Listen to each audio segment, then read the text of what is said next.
ஓம் நமோ வெங்கடேஷாய.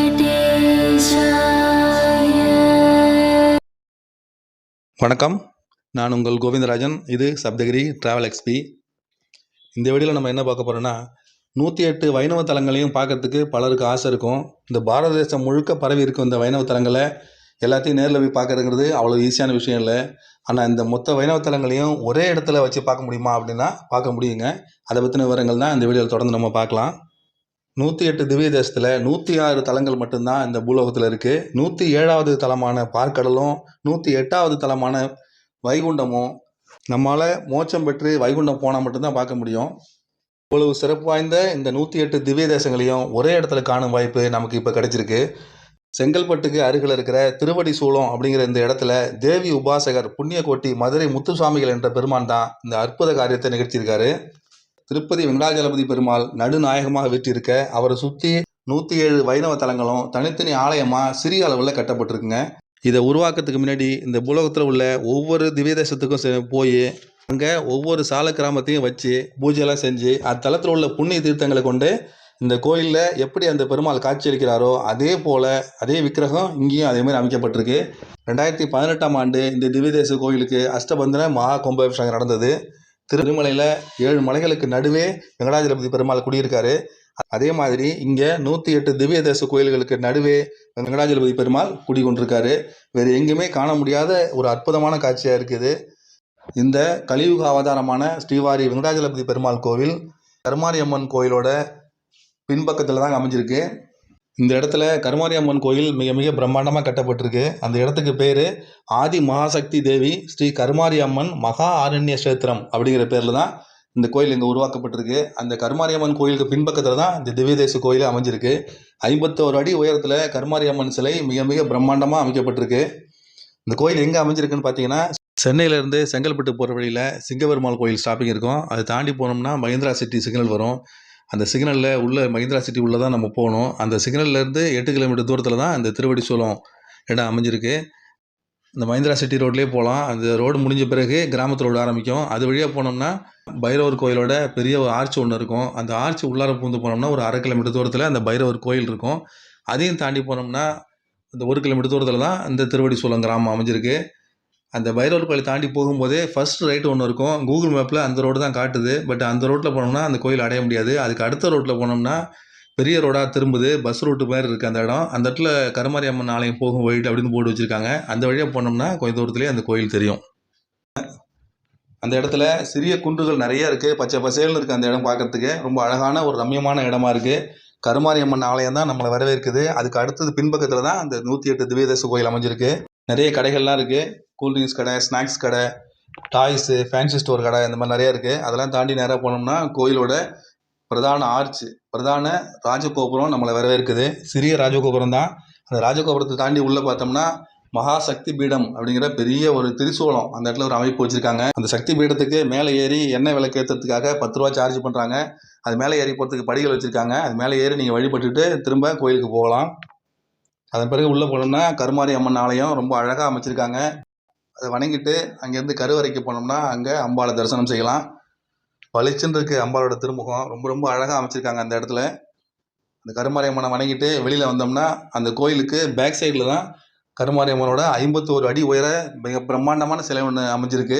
அந்த சிலைக்கு விமானம் அமைக்கிற பணி இப்போ நடந்துகிட்டு இருக்கு. அந்த 51 அடி உயர அம்பாள் சிலைக்கு அதை விட உயரமாக மிக மிக பிரம்மாண்டமாக காங்கிரீட்லேயே ஒரு விமானத்தை அமைச்சிட்டு இருக்காங்க. ரொம்ப பிரம்மாண்டமாக இருக்குது பார்க்குறதுக்கு. அந்த கருமாரியம்மன் கோயிலுக்கு பேக் சைடில் தான் அந்த திவ்ய தேச கோயில் அமைஞ்சிருக்கு. அந்த என்ட்ரன்ஸ்லேயே 108 திவ்ய தேச பெருமாளோட ஃபோட்டோஸ்லாம் வரிசையாக வச்சுருக்காங்க. அங்கே அமைஞ்சிருக்க கோயில் பகல்லையும் இரவுலையும் எப்படி இருக்கும் அப்படின்னு சொல்லி பெரிய டிஜிட்டல் போர்டில் ஃபோட்டோஸாக வச்சுருக்காங்க. அது உள்ளே போகிறதுக்கு 20 ரூபா சார்ஜ் பண்ணுறாங்க. செல்ஃபோன்ஸ் உள்ளே எடுத்துகிட்டு போகிறதுக்கு அனுமதி இல்லை. செல்ஃபோன்ஸை ஒரு பேக்கில் கட்டி கையில் கொடுத்துட்றாங்க. அப்படி இல்லைன்னா ஃபோனை சுவிட்ச் ஆஃப் பண்ணி வைக்க சொல்லி சொல்கிறாங்க. மேலே போகிறதுக்கு வழி அதில் இருக்குது. ஆனால் மேலே போக வேண்டாம், கீழே முதல்ல போங்க, எல்லாத்தையும் பார்த்துட்டு திரும்ப அப்புறமா மேலே போங்கன்னு சொல்லி தான் உள்ளே அனுப்புகிறாங்க. உள்ளே போனோன்னா இடதுபுறத்துலேருந்து வரிசையாக 106 திவ்ய தேச கோயிலும் வரிசையாக அமைஞ்சிருக்கு. வாய்ப்பே இல்லைங்க. இந்த மாதிரி திவ்ய தேச கோயிலை பார்க்குறது ஒரே இடத்துல பார்க்குறதுக்கு மிக மிக அற்புதமாக இருக்குது. நிறைய பேருக்கு திவ்ய தேச கோயிலில் பார்க்கணும் அப்படிங்கிறது மிகப்பெரிய ஒரு கனவாகவே இருக்கும். எங்களுக்கும் அந்த மாதிரி திவ்ய தேச கோயில் எல்லாத்தையும் கண்டிப்பாக வாழ்க்கையில் ஒரு தடவையாவது தரிசனம் பண்ணிடணும் அப்படிங்கிறது எங்களுக்கும் மிகப்பெரிய ஒரு ஆவல். ஆனால் அதுக்கான சாத்தியக்கூறுகள்லாம் குறைவு. ஏன்னா திவ்ய தேசங்கள் பார்த்தீங்கன்னா தமிழ்நாட்டில் 84 கோயில் இருக்குது, கேரளாவில் 11 கோயில் இருக்குது, ஆந்திராவில் 2, உத்தரப்பிரதேசில் 4, உத்தரகாண்டில் 3, அப்புறம் குஜராத்தில் 1. இது தவிர நேபாளத்தில் ஒரு கோயில் அமைஞ்சிருக்குங்க. இதுவே 106 கோயில் ஆச்சு.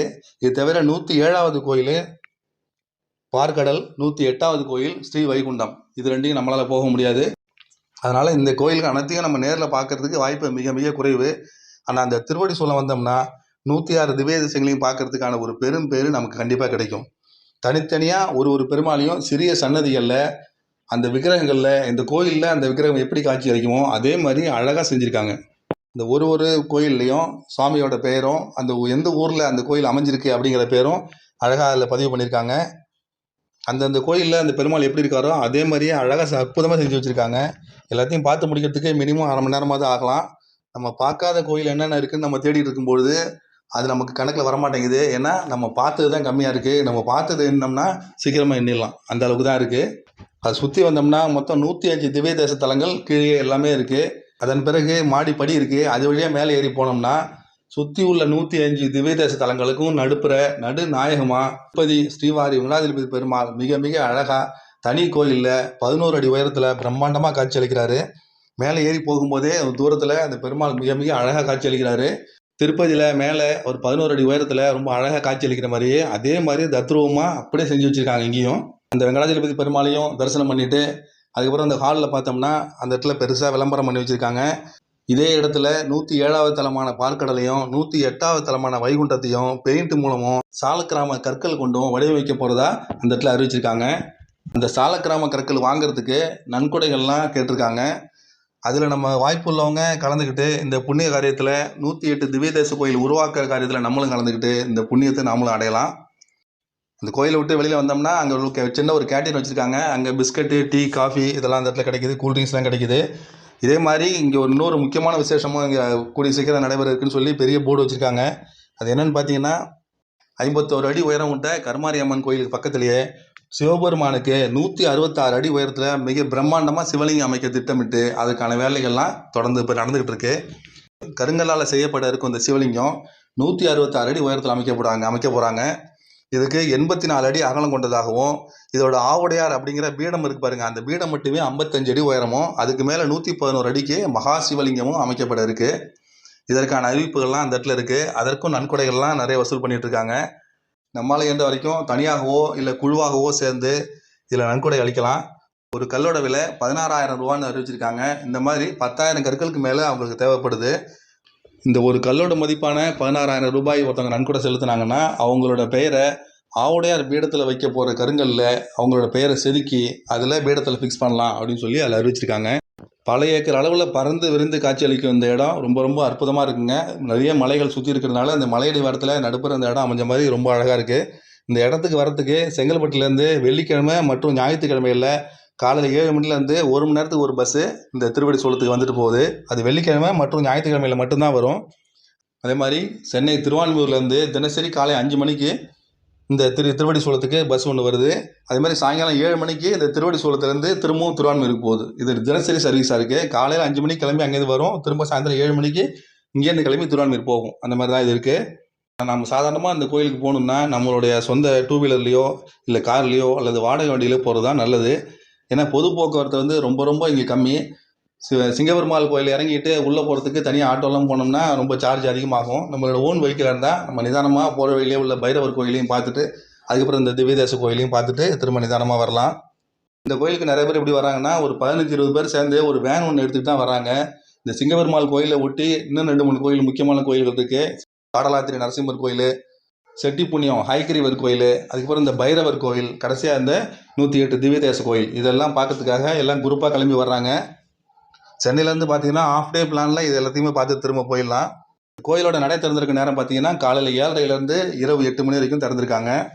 மிக மிக அழகான காண கிடைக்காத இந்த 108 திவ்ய தேச கோயிலையும் ஒரே இடத்துல பார்க்குறதுக்கு இந்த சென்னைக்கு அருகில் இருக்கிற திருவடி சோளத்துக்கு போனோம்னா கண்டிப்பாக நம்ம பார்க்கலாம். எல்லாருமே கண்டிப்பாக பார்க்க வேண்டிய ஒரு அற்புதமான ஒரு இடம் இது.